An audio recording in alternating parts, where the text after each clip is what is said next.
I just wanted to jump in here. I haven't been live for a while because I've been busy. It's been a crazy week. Some of you have seen the post. I am a granddad now. Little Emily Ray was born on Monday. Everyone's healthy. Everyone's great. I had a chance to finally see her yesterday. They were in the hospital for a little while, so I couldn't get in to see her. Had a chance to see her and hold her. What a beautiful little precious peanut. She's tiny. But hey, I just wanted to jump in here because this question came in and it's timely because of what just transpired. So, just recently, you may have heard that President Biden signed an extension. If you have student loan payments, now, mind you, student loans, we're at like something like $1.7 trillion in student loans. And even if you don't have student loans, this may help you. But the question was, hey, what do we do? Originally the freeze on student loan payments was due to expire in September of this year, so next month, and it just got extended to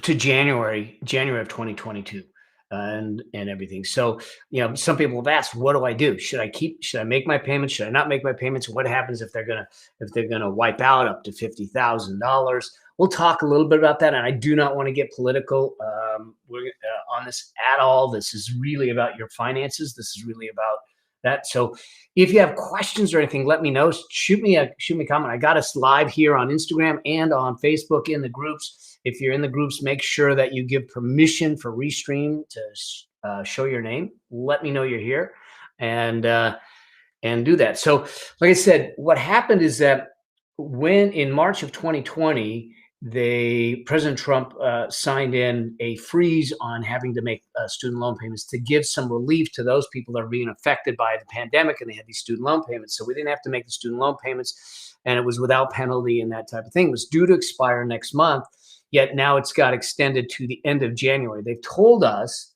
that this is the final extension. So at the end of January, beginning in February, if you have student loans, you will have to make those student loan payments according to what they say.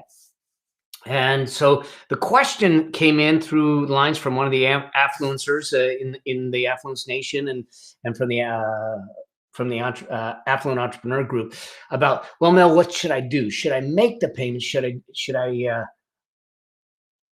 stop making payments? Should I keep making payments? What do I do? Well, first things first, let me deal with this question. Let me deal with this question of, should I just wait in anticipation that they're going to wipe out the student loans? First off, okay, this is, like I said, I don't want to be political, but I think my dear friend Brian Tracy said it the best. He said, politics, he says, a tick is a parasite that sucks the blood out of you. Poly means that there's many of them. So to trust your financial future to the politicians to make the right choices and the right decisions, I think is a mistake. To sit back and say, I'm not going to pay in anticipation that they'll wipe it out is a mistake. Also, and this is more of an ethical question, those that had student loans, you signed a responsibility saying you'd be willing to pay them. So I think that we live to that obligation.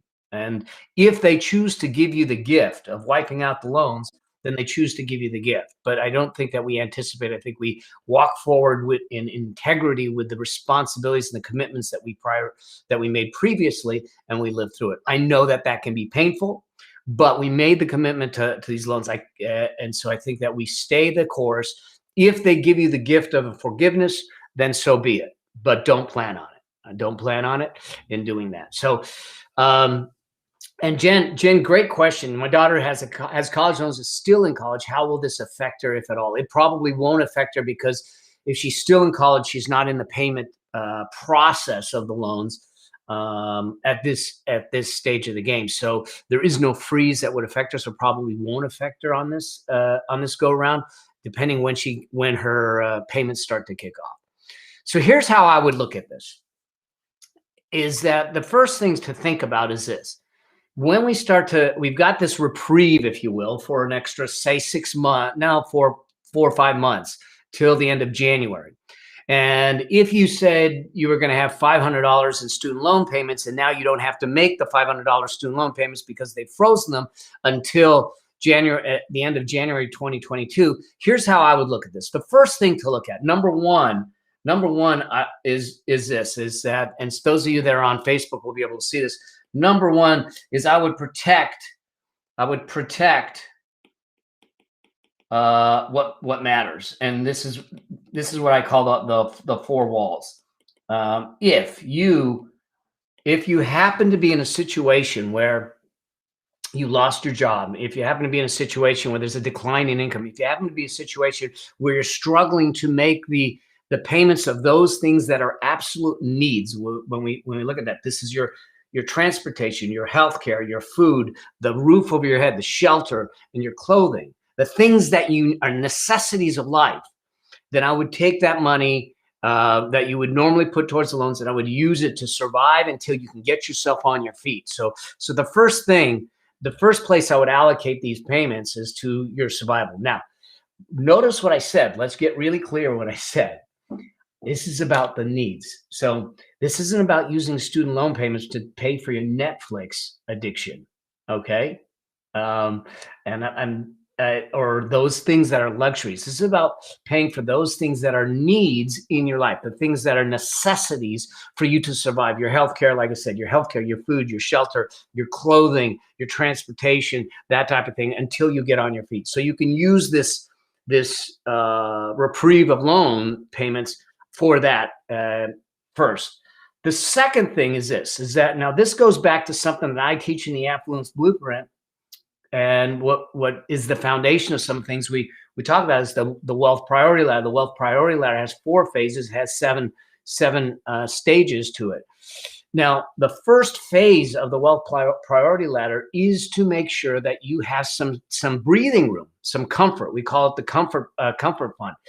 The way we look at our comfort fund is I want you to have $1,500 in the bank account, the greater of $1,500,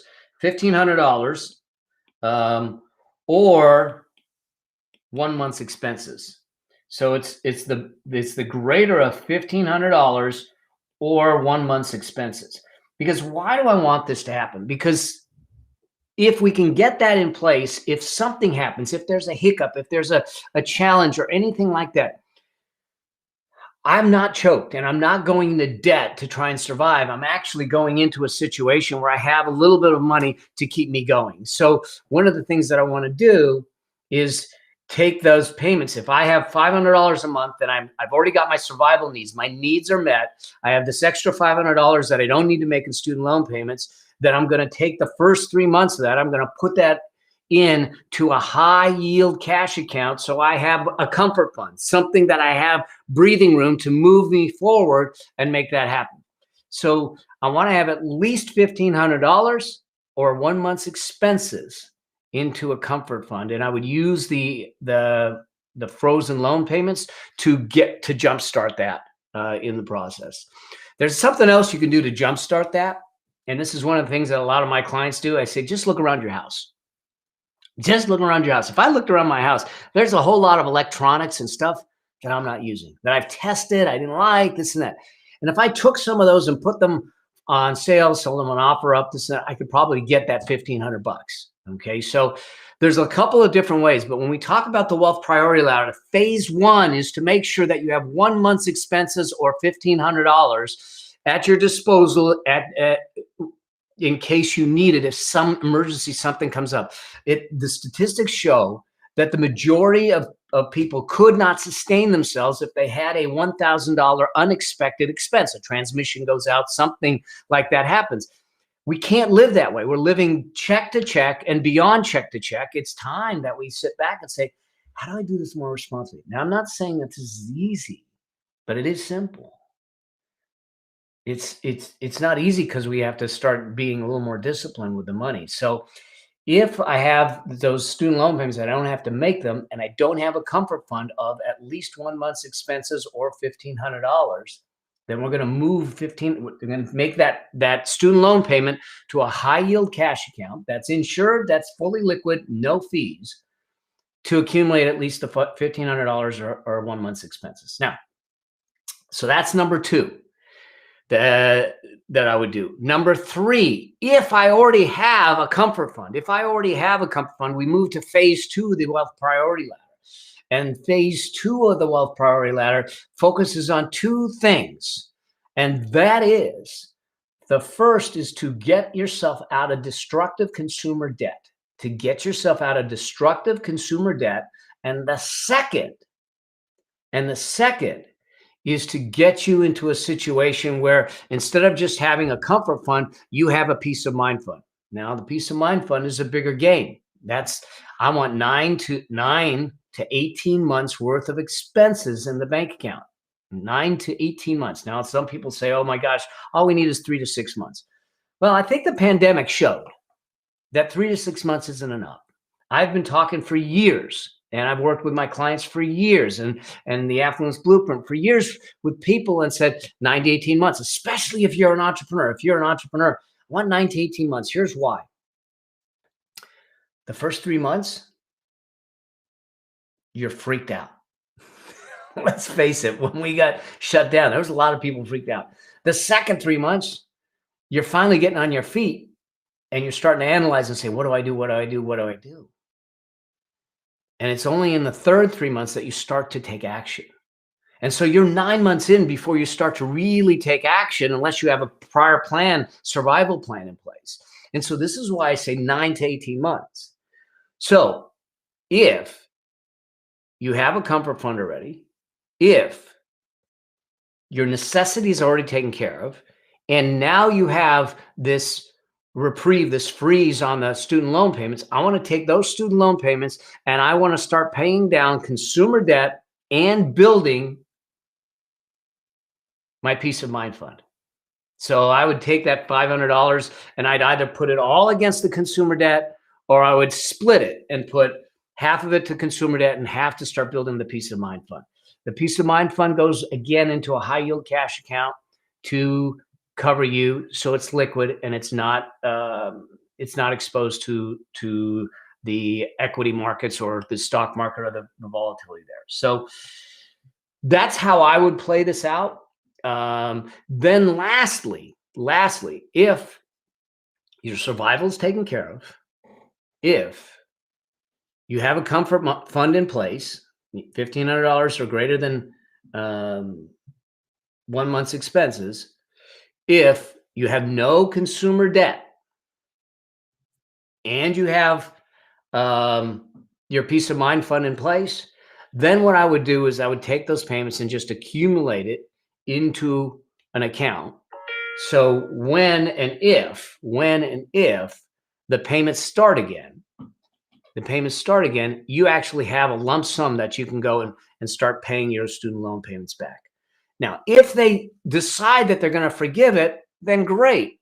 But you cannot plan on that occurrence. You cannot decide, I'm going to not pay these student loans because they're going to forgive it. We don't know what the politicians are going to do. They're going to horse trade, negotiate, and do some crazy stuff. And whether that actually get through or not, who knows? So we can't plan on it. We need to plan based upon the obligations and the responsibilities that we've taken on as individuals. And that responsibility is to sit back and say, I committed to making these loan payments. So we do the things to try and make that happen. And student loan payments, in many cases, they're not bankruptable. You can't get rid of them. So we need to be smart about it. So let me reiterate. Let me summarize again. You've got no student loan payments that have to be made until end of January 2022. So you have 4 or 5 months, 6 months almost of time. Hey, Carlton, so good to see you, to make that happen. Now, with that, what do you do with those student loan payments? First, we make sure that our survival is covered. Second, if our survival is covered, our shelter, our food, our medical, our clothing, our transportation, all that stuff is covered, then we make sure we have a comfort fund. That comfort fund is 1 month's expenses or $1,500, whichever is greater. If that's covered, then we turn around and look at paying down consumer debt and building a peace of mind fund. And if those are covered, and the peace of mind fund is 9 to 18 months, your consumer debt depends on what it is you're doing. If you have consumer debt and you're trying to figure out how to pay it down, I want you to go to melabraham.com/no debt, melabraham.com/no debt. And that will give you a debt breakthrough calculator that you can go put your debt in and schedule it out and figure out what's the cheapest way, what's the fastest way to get the debt paid off and make it happen. And so if you have that, then put the money aside, because in February, if they don't forgive it, you're going to have to pay it. So be prepared to live up to those obligations. I hope that helps. Hopefully that gives some guidance as to what to do with this whole thing that just happened. So you've got a reprieve until, if you have student loans, you have a reprieve until basically February 2022.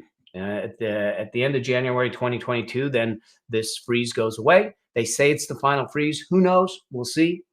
And if anything comes up, paid off all outstanding debt. Dude, so good to hear, Rex. So good to hear. Big milestone. Yeah. Once you get, it's interesting.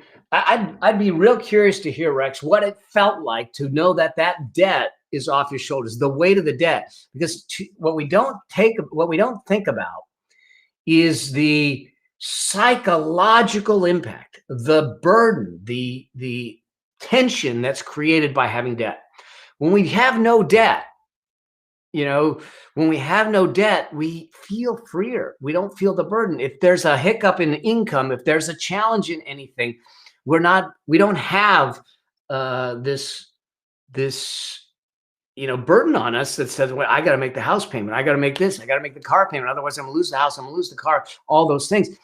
There's such a psychological element to debt that we don't think about. We all, and society, the marketers, and I'm a marketer, but not that kind. But the salespeople, they're really good at playing the payment game, because the payment game is their way to remove the friction from the buying decisions that we have. And so inevitably, when you go to buy a car, inevitably when you go to buy something, they say, well, what kind of payment do you want? What kind of payment are you looking for? Well, never, ever, ever. The people that I work with in the Affluence Blueprint or some of my one-on-one clients, they know we never have conversations around the payment, because that's playing their game, not our game.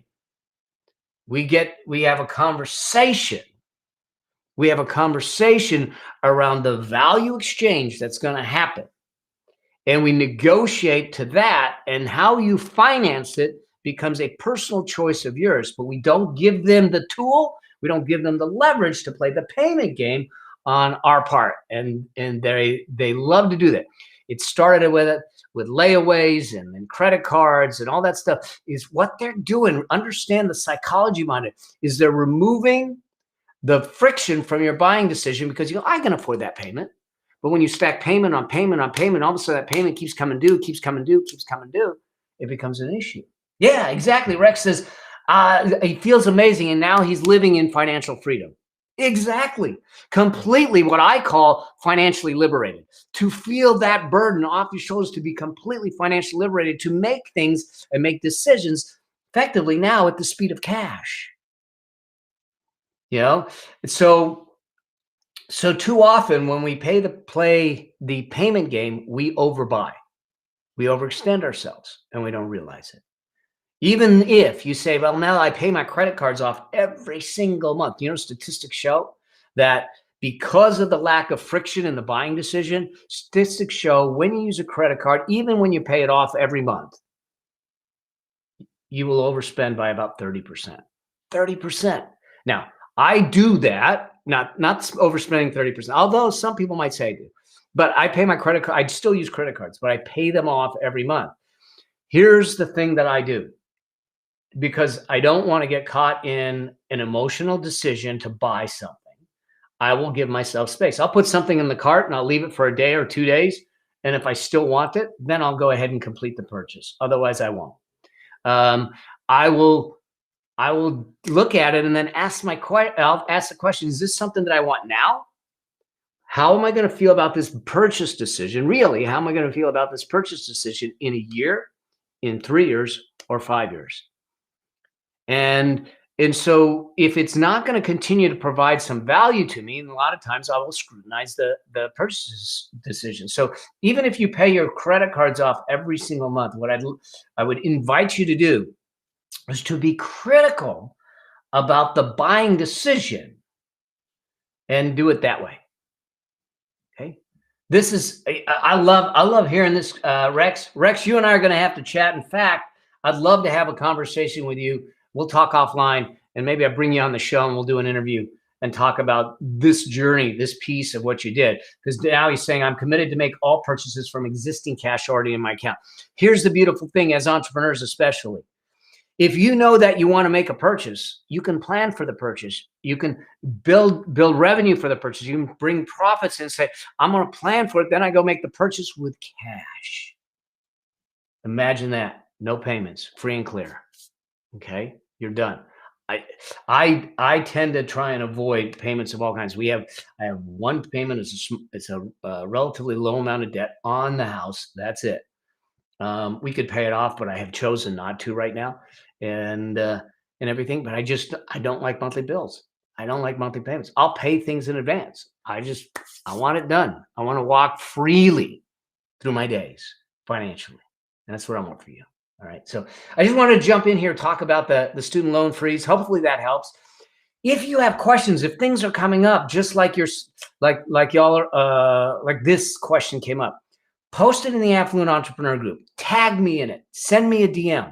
Let me come on live. Let me bring it on the show. Let's have a conversation, and let's keep you moving financially forward. Remember this.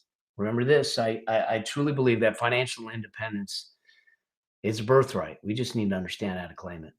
Okay. And financial independence, no matter what age or stage you're at, it is possible. And this is coming from someone that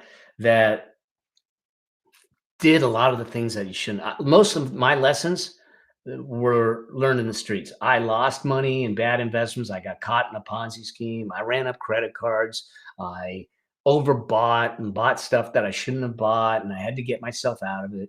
I did all those things, and I learned the lessons the hard way. Well, I'm hoping that we can avoid you learning the lessons the hard way, and that I can help you move through that. So you guys have an incredible Sunday. I gotta go spend a little time with our new puppy, Budo. I keep calling him Budo, which is warrior in Japanese. And he's 11 weeks. And if you can see my arm, I think he thinks I'm a T-bone steak or a chew toy. So we're going to work with him on not biting and all of that. So, but you guys have an incredible Sunday. If anything comes up, hit me up. Let's have some more conversations. Let's make this happen. And always live a life that outlives you. Cheers to y'all. See ya.